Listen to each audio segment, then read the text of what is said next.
हमने देखा आपने किस प्रकार से पेलेट गन का इस्तेमाल किया। हमने देखा किस प्रकार से आपने इलेक्ट्रिक बेटन का इस्तेमाल किया। हमने वो भी नजारा भी देखा कि किस प्रकार से एक पुलिस कर्मचारी ने एक लड़की के गाल पर थप्पड़ मारा।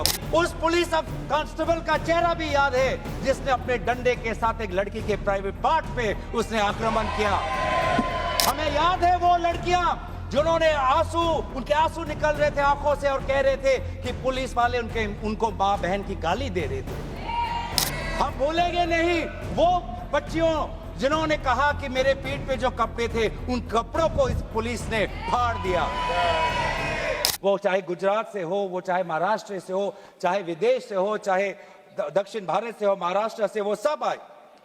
और जब वो आए और दिल्ली की गर्मी, दिल्ली के बारिश से जब वो जो उन्होंने उसमें जो दर्द है, उसमें जो संघर्ष है, उस संघर्ष को याद करते, उस संघर्ष को झेलने में उन्होंने याद किया सावित्री बाई फुले को। वे लड़कियां जो आई थी, ऐसे बहुत लड़कियां थी जिन्होंने रील पे कहा कि मैं अपने माता पिता को बिना बोले में जा रही हूं क्योंकि मुझे लड़ना है। ऐसे भी लड़कियां थी जिन्होंने कहा कि मैं छात्र नहीं हूं, मैं काम करती हूं, लेकिन मैंने भी कुछ साल पहले नीट का परीक्षा दिया था, मैं पहले अटेम्प्ट में मेरा पेपर लीक हो गया, कितना मानसिक मेरे पे दबाव बना मैं खुद समझ सकती हूं। आज अगले पीढ़ी के साथ जिस समय मैं खड़ी नहीं हो पाई, मैं बाहर नहीं आ पाई, लेकिन आज अगले पीढ़ी के साथ मैं खड़ा होना चाहती हूं, मैं जाऊंगी आज। ये सब वहां पे आए क्यों? क्योंकि उन्होंने इतिहास को याद किया कि जिस प्रकार से सावित्री बाई फुले हो या फातिमा शेख हो, जिस प्रकार से समाज ने उन पर उत्पीड़न किया, लेकिन वो कभी भी अपने बाग से हटे नहीं। युवा लोग आए, एक लड़का था हरे शर्ट में, वो पुलिस को बोल रहा कि आ मार, मुझे मारो, मारो सर मारो। उसमें वो भगत सिंह का जज्बा हमें दिखाई दिया। हमेशा उसने हाथ नहीं उठाया, उसने खाली बोला कि मारो, क्योंकि ये थी लोगों की और युवाओं की ताकत कि अब वो डर उनसे चला गया, डर खत्म हो गया, डर गायब हो गया। लाठी है, दर्द होगा, रात को सोने में मुश्किल होगी, लेकिन सब लोग कह रहे थे कि कुछ नहीं होता, अगर शिक्षा के लिए, अपने भविष्य के लिए अगर मुझे 2-3 लाठी भी खानी पड़ेगी तो मैं लाठी खाने जाऊंगा। ऐसे भी लोग थे जो 20 जुलाई के रात को आए। वो 20 जुलाई के सुबह नहीं थे, 7 बजे नहीं थे, 4 बजे दोपहर को नहीं थे, वो रात को 10 बजे आए। क्यों? क्यों? उनको दुख हुआ। उन्होंने रील में देखा कि किस प्रकार से पुलिस वालों ने बच्चों पर हाथ उठाया और उन्होंने बोला कि चलो मैं भी एक लाठी खाने जाऊंगा। ये है हमारा युवा शक्ति। मैं इस सदन से भारत के युवा समाज को मैं नमन करता हूं, आभार प्रकट करता हूं, शुभकामनाएं मैं देता हूं, धन्यवाद देना चाहता हूं कि आपने हमें दोबारा याद दिलाया कि लोकतंत्र का मतलब क्या है। आपने दोबारा हमें याद दिलाया कि सवाल पूछना आप सबका, हमारा सबका मौलिक अधिकार है।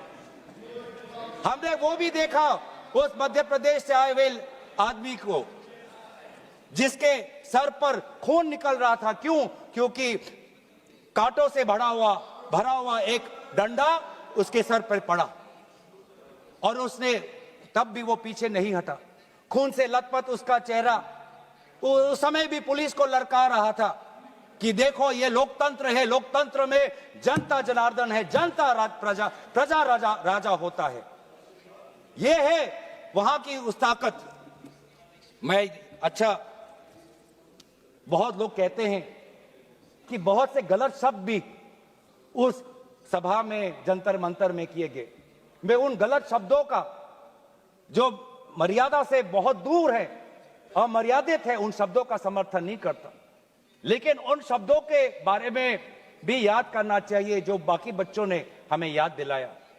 किसी एक बच्चे ने याद दिलाया वसीम बरेली की कविता, जिसमें लिखा है, जो उसूलों पर आंच आए तो टकराना जरूरी है, जिंदा हो तो जिंदा नजर आना जरूरी है। ये हैं बच्चे, ये है वो बच्चे और जो अलग अलग प्रदेश से आए हैं। मैं धन्यवाद देना चाहता हूं कि इन्होंने अपनी इंसानियत दिखाई। हर वो बेटी जो वहां जाती थी वो कहती थी कि ये जंतर मंतर, ये ऐसा एक जगह बन गया है जहां पर मैं अपने आप को सुरक्षित महसूस करती हूं। जब पुलिस की लाठी आती है तो कोई अनजाना व्यक्ति, कोई अनजाना उसके सामने आकर शरीर से अपने शरीर से उस लड़की को बचाता है, डंडा उसके लड़के के शरीर पर पड़ता है, वो लड़का कहता है कि इस उंगली से मैंने पिछली बार कमल पर वोट डाला, आज इसी उंगली को कमल के पुलिस ने तोड़ डाला। ये है उनका साहस। आज समाज, मैं पूरे छात्र के साथ पूरे समाज को भी मैं धन्यवाद करना चाहता हूं। उस गुरुद्वारों को मैं के संचालकों को मैं धन्यवाद करना चाहता हूं जिन्होंने अपना दरवाजा खोला, लोगों को वहां पे शरण दिया। ये है हमारी देश की खूबसूरती। मैं धन्यवाद देना चाहता हूं कि देश भर से लोगों ने फोन किया कि मैं वहां जा नहीं सकता, लेकिन स्विगी के द्वारा उन बच्चों को खाना तो पहुंचा सकता हूं। मैं धन्यवाद करना चाहता हूं उन वकीलों का, वो चाहे सुप्रीम कोर्ट के बाहर हो, चाहे वो जंतर मंतर पे आए हो, सबने बोला कि लोकतंत्र के साथ, संविधान के पक्ष में आज हम सब यहां पे खड़े हैं। लेकिन जहां पर हमने हमारी खूबसूरती देखी, जहां पे हमने इंसानियत देखा, जहां पर हमने लोकतंत्र की ताकत देखी, वहीं पे हमने इस सरकार की क्रूरता भी देखी।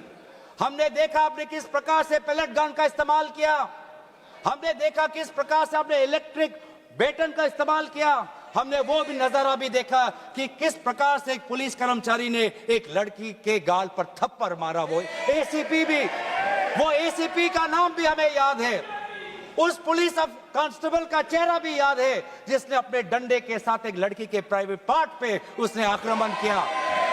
हमें याद है वो लड़कियां जिन्होंने उनके आंसू निकल रहे थे आंखों से और कह रहे थे कि पुलिस वाले उनको मां बहन की गाली दे रहे थे। हम भूलेंगे नहीं वो बच्चियों जिन्होंने कहा कि मेरे पीठ पे जो कपड़े थे उन कपड़ों को इस पुलिस ने फाड़ दिया। ये है असलियत। और इसीलिए बार बार हम मांग कर रहे हैं कि किसने आदेश दिया, वो आदेश कहां से आया कि पैलेट गन का इस्तेमाल हो, किसने आदेश दिया कि आंसू गैस का इस्तेमाल हो, किसने आदेश दिया कि लाठी पैरों पे नहीं लाठी सर पे पड़नी चाहिए, किसने वो आदेश दिया। और इसीलिए बार बार राहुल गांधी जी ने भी चिट्ठी लिखी है और आज भी हम देखते हैं कि अब सारी हम बातें कर रहे हैं। आज इस सदन में, इस सत्र में इस विषय पर भाग इसलिए लेना चाहते हैं क्योंकि हम सरकार से जवाब चाहते हैं और विशेष रूप से गृह मंत्री से जवाब चाहते हैं। गृह मंत्री से हम जवाब चाहते हैं। मेरा कहना है सर, गृह मंत्री से हम जवाब चाहते हैं। यहाँ पर बैठे हैं सर, आज ये बिल क्यों आया है?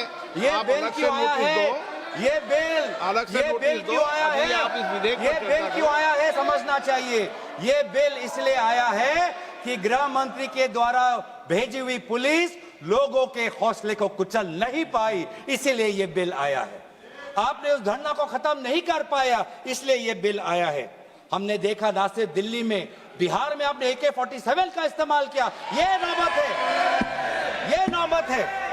हमने इसीलिए मैं लोगों का धन्यवाद करना चाहूंगा और धरना प्रदर्शनकारी के साथ है जिन्होंने एक और हमें बहुत ही खूबसूरत गीत याद दिलाया, दिनकर का। अब जो सिर पर आ पड़े नहीं डरना है, जन्म में है तो 2 बार नहीं मरना है। ये जो लोगों ने आज जो संदेश दिया है लोकतंत्र में, दोबारा उन्होंने आज हमारे ऊर्जा जो दी है, इसके लिए सारे विपक्षी दल, हम भारत के युवा समाज के साथ है, छात्र समाज के साथ है, वे सारे जिन्होंने संघर्ष किया उनके साथ है। और आज भी अब चाहते हैं कि गृह मंत्री आए और सदन के अंदर बोले कि क्यों आपने पुलिस के द्वारा बच्चों पर ये दुर्व्यवहार किया, बच्चों के पर आपने आक्रमण किया और बच्चों के साथ आज उनके आंसू निकलते हमने देखने पड़े। इन सभी बातों के साथ मैं अपने वाणी को विराम देता हूं। धन्यवाद।